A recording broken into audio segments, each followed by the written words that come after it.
So off-page SEO, which is basically all about links. Now, you can do internal links, which is actually technically on-page SEO, like Wikipedia. Wikipedia ranks pretty much for everything, and it's because of their network of inner links is so extensive and well done that every single page has so many links going to it, telling Google exactly what that page is about.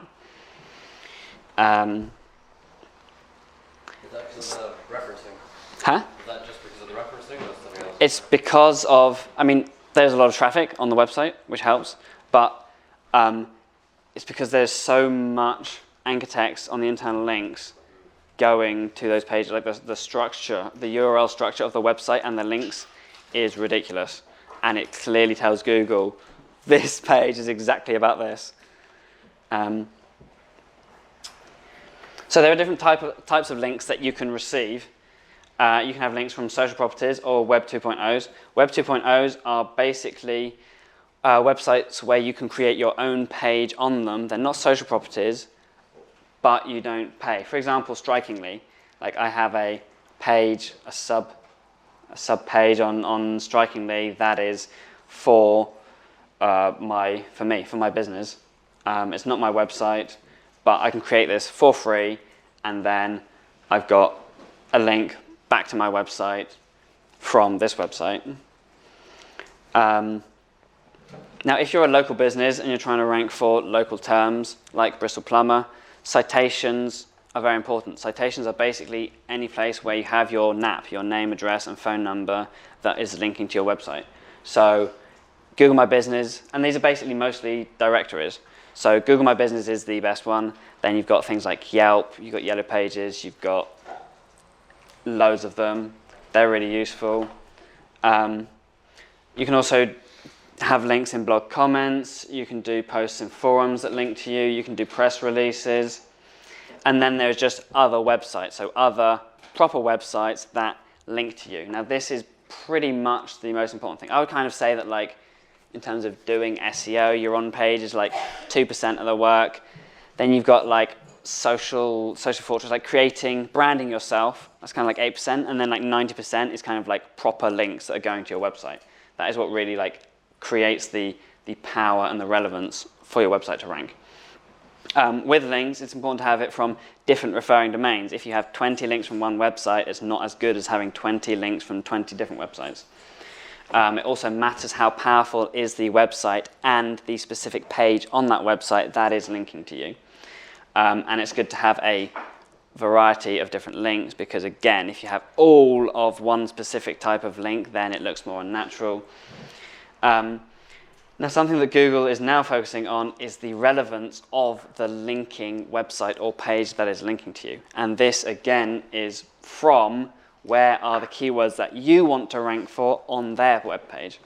So, for example, on this Web 2.0 that I set up, I've got Reuben Hosler SEO in the URL. I've got it in the title. I've got it here, and then I've got a link to my website. So that is a relevant link. It's not very powerful because I could create it for free, and nothing of value ever comes for free. But it's still really useful for relevance because Google is switching more to relevance because, it's easier to buy powerful links from powerful websites, and in the link you just have the anchor text saying circus performers. But if it's a website that is just some random website that's really powerful, completely unrelated in a different niche, then it's not really relevant. So Google is it used to focus more on power, and now it's focusing more on relevance. So this is really important. Now, anchor text is basically the words that are on the links that you click on. So, for example, with Wikipedia, like every one of these, this is the anchor text of every single one of these links.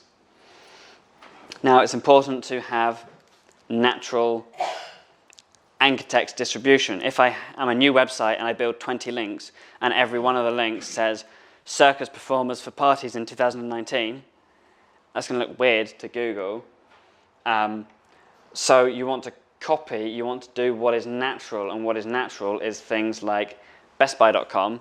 It's a huge company in the States, the power is insane. This is domain authority, so this is how much power the website has, and it only goes up to 100, so it's one of the most powerful websites. And it's got 11 million links going to more like 20 million links going to the website. And if you look at their anchor text distribution, about 40% is Best Buy, and then another 10% is Best Buy without space, and then bestbuy.com, bestbuy.com with the www, etc., etc. So basically, like 70% of their anchor text is branded. Then you got some generic, like hire, link, website, click here. It's about 10%, and then you've got like a couple of percent of keyword, a couple of percent of branded and generic, so like Best Buy website. And some you've got branded and keywords. You've got Best Buy, Xbox 360.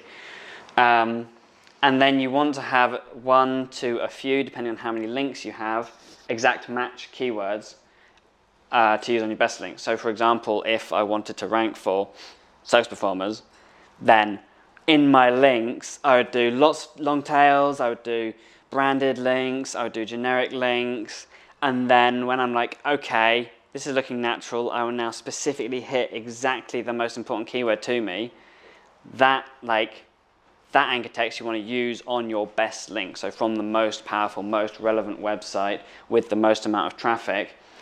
And you also want a do follow link. Now, do follow or no follow is basically for the Google bot that goes around and looks and finds all the websites online. If a link is a no-follow link, the Google bot will arrive at the link and it won't continue, so it doesn't know where it goes. And if it is a do-follow link, it will continue and find out where it goes. So the links that are do-follow are more valuable, so you want to save your exact match anchor text for the more valuable links. Okay, yeah, so to analyze the level of competition of a keyword to see whether it's worth it, you look at a bunch of things. For example, for the Bristol plumber, it's got 1,900 searches a month. The average cost per click is $10. This is a competitive keyword. Also, yeah, keywords everywhere, tool, it can tell you. A rough example, but tools are not as good as working it out for yourself. Yes? Why does it say cost by click? Sorry, what? Why does it say cost by click on Google? With the keywords everywhere extension, it shows you here. Cost per click, $10.93. And the search volume, and you can set the search volume for the different countries or global or whatever. Now you want to look at the first page of Google and see what is rankings, because they're the ones that you have to beat in order to rank there. So if it's like, if you're searching for something and it's Amazon, it's IMBD or whatever, like if it's like huge authority websites, the entire front page, then good luck. It's going to be really, really difficult. In terms of like local businesses and stuff, like if you've got a local business that's like Mike's Business and it's ranking on the home page and the keywords aren't really in the title or the URL, then you kind of know that it's a really easy keyword to rank for. But looking at these ones, you've got, what do you know? Bristol Plumbing is first, and that's their domain name. Another one, Bristol Plumbing Heating, so domain name. Here you've got plumbing in the URL, in the domain name, and you've got Bristol Plumbing in the title. You've got plumbing again in the URL. You've got it in Bristol Plumbing in the title. You've got Bristol Plumbing Services. So that shows you that this keyword is probably competitive because it's mainly ones that have the keywords in their domain name that are ranking for it, not just random mikesbusiness.com. So you can look at where the keywords are in the results, and if they are full of the keywords in every place, then it's going to be difficult. If there's Bristol Plumbing just in the description but not in the URL or in the title, then it's probably quite easy to rank for. Obviously, the longer the keyword is, the easier it is to rank for. Consulting is an extremely difficult term to rank for. Whereas, best party dresses to wear in 2019 probably isn't. Also, it matters depending on how much money that keyword is worth. How much is consulting worth? I would like, I mean... What's the cost per click on it? Hundreds? I mean, in this, it's like $3, but it's 18,000 searches a month. This guy, consulting.com, he is very successful, millionaire who teaches people how to run consulting businesses. Sam Ovens. I don't know if anyone's come across him.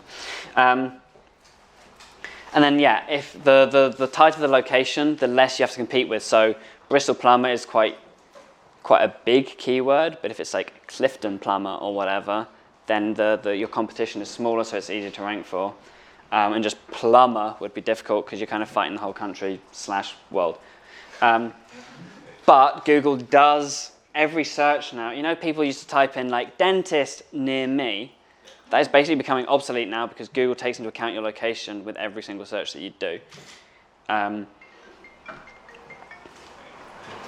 So you also want to check the age of the websites on the first page. So, for example, let's try this one, consulting.com. There's a website that is whois.com, and you enter in the website, and it will tell you that it was registered in 1999. So it's quite an old website, and therefore is quite powerful, and if every single website on the first page is 20 years old, you're going to struggle. So basically, you've got to work out, is the juice worth the squeeze? Is the value of that keyword worth the difficulty that it will be to rank for that keyword? Now, unfortunately, you guys don't really know how difficult it is. The more experience you have, the more you'll kind of learn how many links, how much money do I have to invest and time in order to rank for that keyword. Yes? When you're in the Excel sheet, you had the share of how much the first, second, third, fourth. Are those sort of numbers across the industry, or are those like? This was. I got this from Google. It is roughly this. It will change on the industry. It will change whether it's on desktop or mobile. Some people say it can go up to like 40% for position 1. What is interesting is that paid ads, so Google ads, there are up to 7 placements for ads, I think 4 above and 3 below. Yeah. And all of those ads only share 15% of the traffic, whereas the first natural organic search is 30 to 40% normally. Yeah, is that position 0? Sorry. Position 0 is 8.6%. Which is the ads? That's not ads. That you have to get naturally. Google, you can't buy that spot. Position 0 you have to get naturally? Yeah. Google has to decide that it is relevant. Oh, is that page. You get it a lot with like recipes, like how to bake a chocolate cake. Oh, they want to show you straight away an answer. Yeah. Oh, was that like what Josh's Circus and said? Yeah, that was exactly that. Which could be there. This is a featured snippet. Okay.